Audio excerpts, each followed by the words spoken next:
Hello, मैं हूँ शालिनी उबलीकर और मेरे चैनल में आप सबका बहुत बहुत स्वागत है।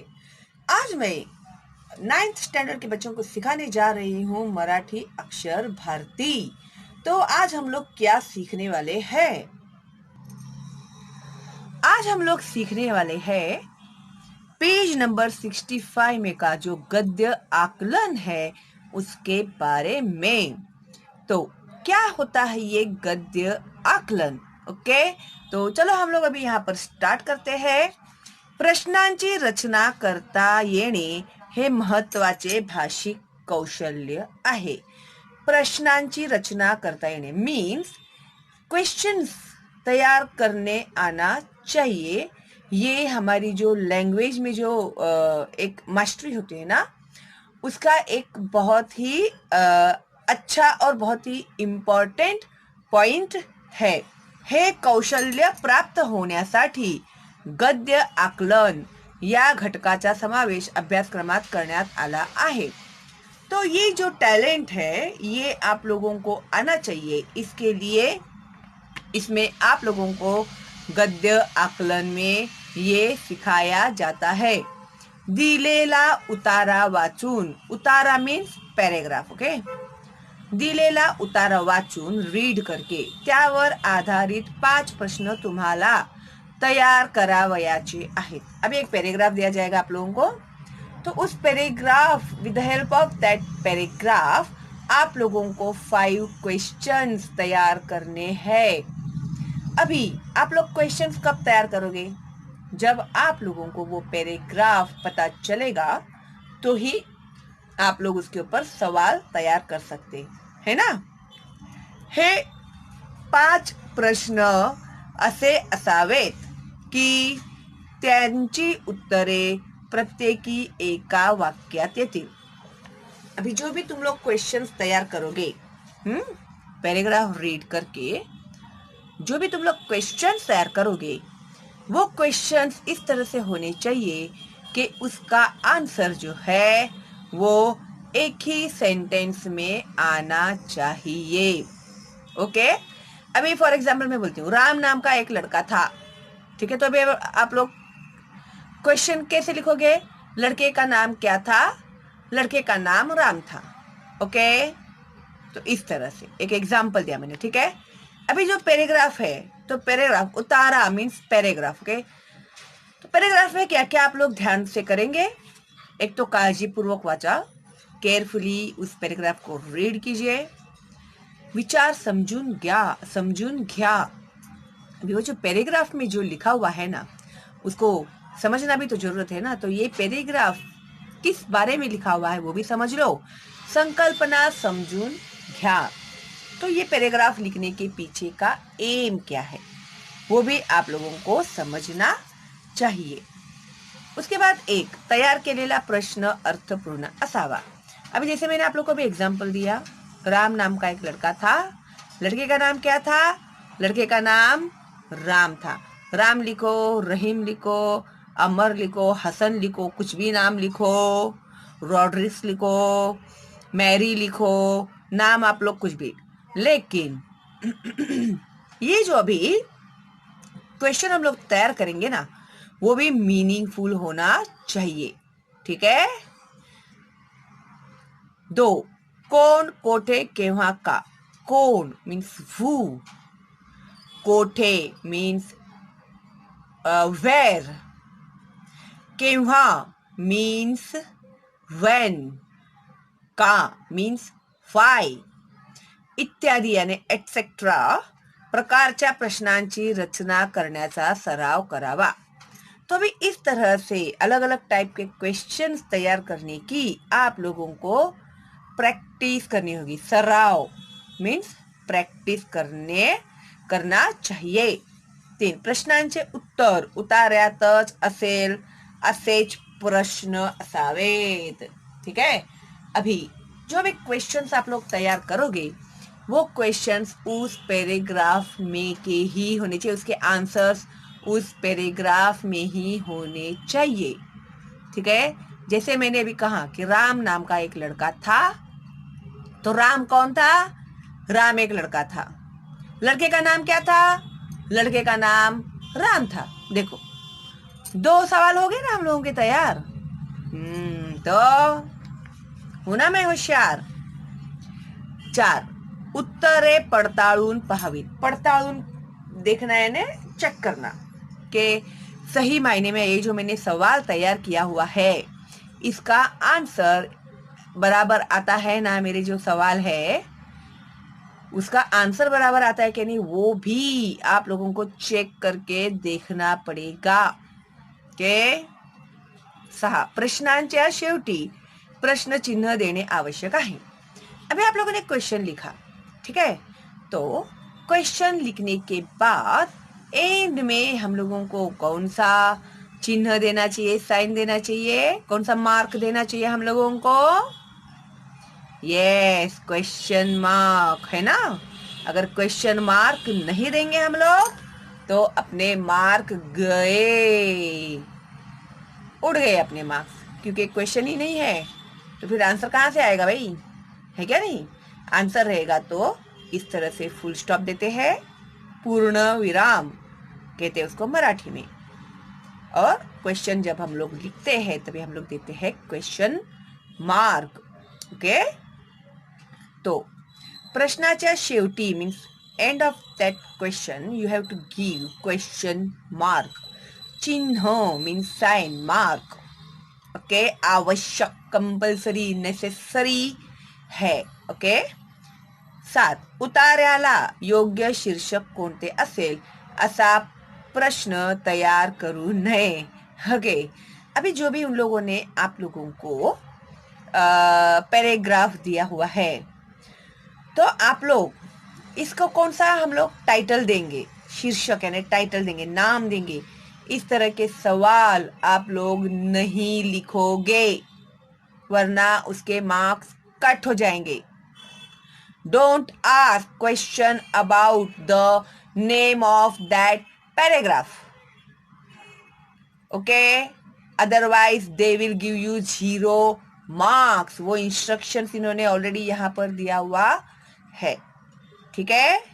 तो इस तरह से ये है अपना उतारा वाचन, ठीक है। अभी देखते हैं हम लोग क्या है ये उतारा वाचन। खालील उतारा वाचा व त्याच्या आशयावर प्रश्न तैयार करा। अभी यहाँ पर एक पैराग्राफ दिया है, उसे रीड करो and with the help of that paragraph make 5 questions. पूर्व रंग, लेखक अर्थातच आपले सर्वांचे आवडते पु ल देशपांडे। अभी पूर्व रंग नाम की किताब भी हो सकती है, तो उसके जो लेखक यानी क्या हो गए, राइटर हो गए ना। पूर्व रंग ये एक किताब है, उसके राइटर कौन है, अपने आवडते यानी फेवरेट पु ल देशपांडे। ओके, पूर्व रंग हे एक प्रवास वर्णन म्हणून प्रसिद्ध आहे। प्रवास वर्णन, प्रवास यानी जहाँ पर भी वो टूर करके आए हैं ना, तो वहाँ पर उन्होंने क्या क्या एक्सपीरियंस किया उसके बारे में ये जो उनकी किताब है वो बहुत ही फेमस है। प्रसिद्ध आहे यानी फेमस है। पण पूर्वेकडील देशांचे प्रवास वर्णन यापेक्षा पूर्वेकडील देशांकडील विविध लोकांचे अंतरंग हेच नाव याला साजेसे ठरते। पूर्वेकडील यानी ईस्ट के जो लोग हैं, देश है, कंट्रीज है, वहाँ का उन्होंने जो टूर किया हुआ है, वहाँ की जो उन्होंने लिखे हैं किताबों में उसके बारे में वर्णन किया हुआ है, तारीफ की हुई है, यापेक्षा पूर्वेकडील देशांतील विविध लोकांचे, पूर्वेकडील यानी ईस्ट कंट्रीज, ईस्टर्न कंट्रीज में के जो लोग हैं ना, उन लोगों के अंतरंग हे नाव याला साजेशे ठरे। तो उन लोगों उसको क्या नाम देना चाहिए, अंतरंग। जो वहां पर जो लोग थे ना उसको अंतरंग ये नाम जो है वो प्रॉपरली फिट होता है। अर्थातच हे केवळ एक प्रवास वर्णनच नाही, अर्थातच यानी ऑब्वियसली ये एक कोई टूरिस्ट का एक एक्सपीरियंस या फिर एक अच्छा एक्सपीरियंस वर्णन नहीं है ये। तर ते आहे विविध देशांतील अनेक व्यक्तींचे स्वभाव। तो वो क्या है कि अलग अलग कंट्रीज के लोग, उनका नेचर भी अलग होता है। राहणी, उनका स्वभाव मीन्स नेचर, राहणी यानी रहने का तरीका, the way of their life, way of life is also different. त्यांचे आचार विचार एवढेच नव्हे, उनका थॉट प्रोसेस इतना ही नहीं, तर त्यांचे वैशिष्ट्यपूर्ण पोशाख, not only that, not only thought process, but particular costume, पोशाख means costume, खाद्यपदार्थ यानी फूड यांचा बारकाईने केलेला अभ्यास आणि त्याचे मनोवेधक चित्रण। तो इसके बारे में उन्होंने बहुत ही शार्पली स्टडी किया हुआ है। और मनोवेधक चित्रण, मनोवेधक यानी हम लोगों को अट्रैक्ट करने वाला, इस तरह से उन्होंने लिखा है की वो एक पिक्चर हम लोगों के आंखों के सामने तयार हो जाता है आणि या चित्रणाला पुलंच्या विनोदी शैलीने प्राप्त झालेला अनोखा रंग। अभी वो लिखते तो है ही, प्लस वो क्या करते हैं, जोक्स भी बनाते हैं। ठीक है, तर पुलंच्या विनोदी शैलीने, विनोदी मीन्स विनोद यानी फन, विनोद यानी जोक्स। जैसे तुम लोग कमेंट्स पास करते हैं ना किसी भी दोस्त के ऊपर, जो जिसके नाक हमेशा बहते रहती तो उसको क्या बोलते तुम लोग, शेमड़ा, है ना। जो मोटा होता है उसको क्या बोलते तुम लोग, ए मुड़ू बैठना नीचे, फिर सब हंसते खे करके, है क्या नहीं। तो ये क्या हो गया, ये हो गया विनोद, विनोद यानी फन, जोक। तो उन्होंने जो भी लिखा है ना, तो उसे बहुत ही फनी तरीके से लिखा हुआ है। ओके, तो प्राप्त झालेला अनोखा रंग मीन्स एक जो फन उन्होंने उसमें डाला है ना, उससे एक अलग ही रंग आया है उसमें। ठीक है, पढ़ने वालों को फिर और मजा आता है, जैसे तुम लोग को मेरा वीडियो देखने में मजा आता है ना।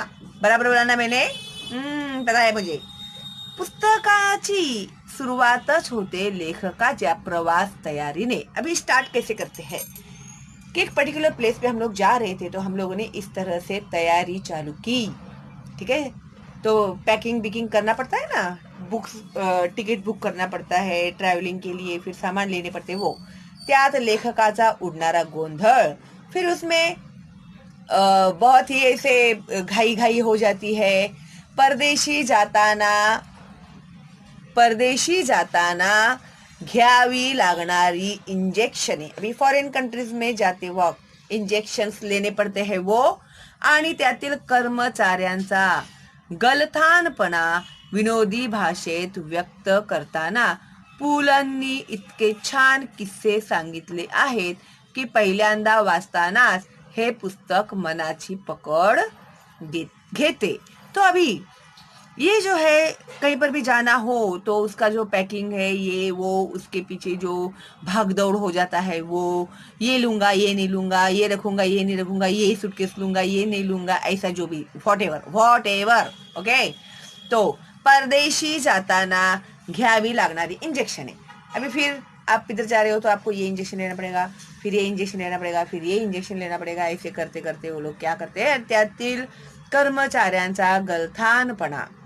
हाँ, तो वहाँ पे जो कर्मचारी मीन्स कौन, जो वहाँ पर काम करने वाले जो लोग हैं, उन लोगों के बारे में भी उन्होंने बहुत ही फनीली वो सब एक्सप्लेन किया हुआ है। व्यक्त करना मीन्स अपनी जो फीलिंग हम लोग एक्सप्रेस करते हैं ना, वो करताना पुलंनी इतके छान किस्से सांगितले आहेत की पहिल्यांदा वाचतानाच हे पुस्तक मनाची पकड़ घेते। तो इस तरह से उन्होंने बहुत ही अच्छी तरह से जो भी इंसिडेंट्स, कहानियाँ जो भी हुई थी उनके साथ में किस्से यानी कहानियाँ, स्टोरीज, इंसिडेंट्स, तो उन्होंने इस किताब में लिखा हुआ है कि पहिल्यांदा वाचतानाच हे पुस्तक मनाची पकड़ घेते।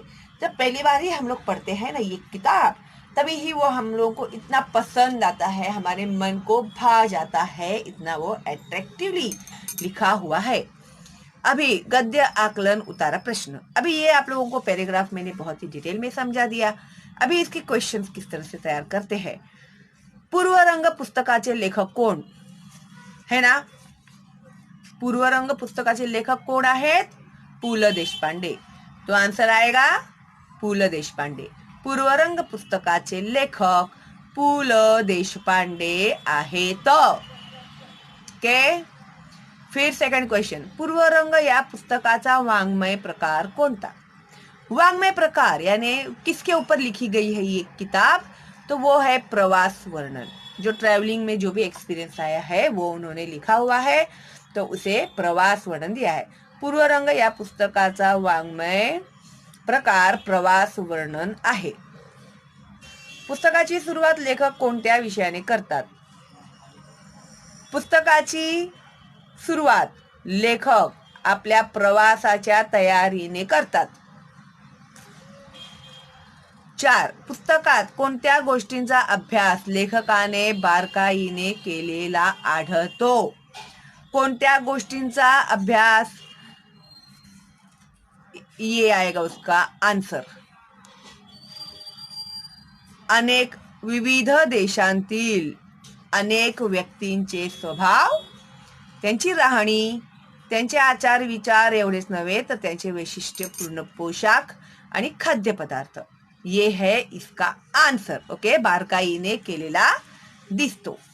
उसके बाद पुस्तकातून लेखकांच्या कोणत्या लेखन शैलीचा परिचय होतो?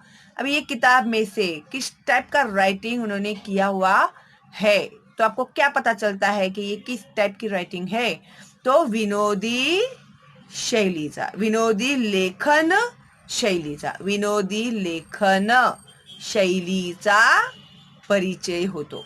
पुस्तकातून लेखकांच्या विनोदी लेखन शैलीचा परिचय होतो. ये है इसका आंसर. आई होप आप लोगों को बहुत ही अच्छे से अभी समझ में आ गया है. तो कोई भी पैराग्राफ आएगा तो आप लोगों को उसको रीड करने आना चाहिए, वो समझ में आना चाहिए. ठीक है. और उसके क्वेश्चंस भी तैयार करने आने चाहिए, और वो क्वेश्चन भी ऐसे होने चाहिए जिसका आंसर उस पैराग्राफ में ही मिलना चाहिए. ठीक है. इतना तुम लोग समझ गए पक्का? Any doubt? No doubt. Okay. फिर भी कोई डाउट है ना तो आप लोग कमेंट बॉक्स में मुझे पूछ सकते हैं. लाइक किया कि नहीं आप लोगों ने अभी तक? अरे अभी कर दो भाई, बाद में तुम लोग भूल जाते हैं. इतना खो जाते हैं मेरा वीडियो देखने के लिए कि लाइक करना ही भूल जाते हैं. ठीक है. तो लाइक किया आप लोगों ने? Very good. और जो बच्चे पहली बार देख रहे हैं वो लोग क्या करेंगे? करेक्ट, सब्सक्राइब करेंगे, बेल का आइकन टैप करेंगे, क्योंकि भाई अभी आ गए हैं आप लोगों के एग्जाम्स नजदीक. तो डोंट टेक रिस्क. ओके. और मैं तो हूँ ही तुम लोगों के साथ ऑल द वे, तुम लोगों को हेल्प करने के लिए, है ना? तो चलो फिर लग जाओ अभी तैयारी करने के लिए अपने एग्जाम की. और कहीं पर आपकी गाड़ी अटक गई है तो मुझे जरूर बताना, मैं जल्दी ही आप लोगों के लिए वीडियो अपलोड करूंगी. ओके. चलो फिर मिलते हैं अगली वीडियो में. तब तक के लिए all the best and bye bye.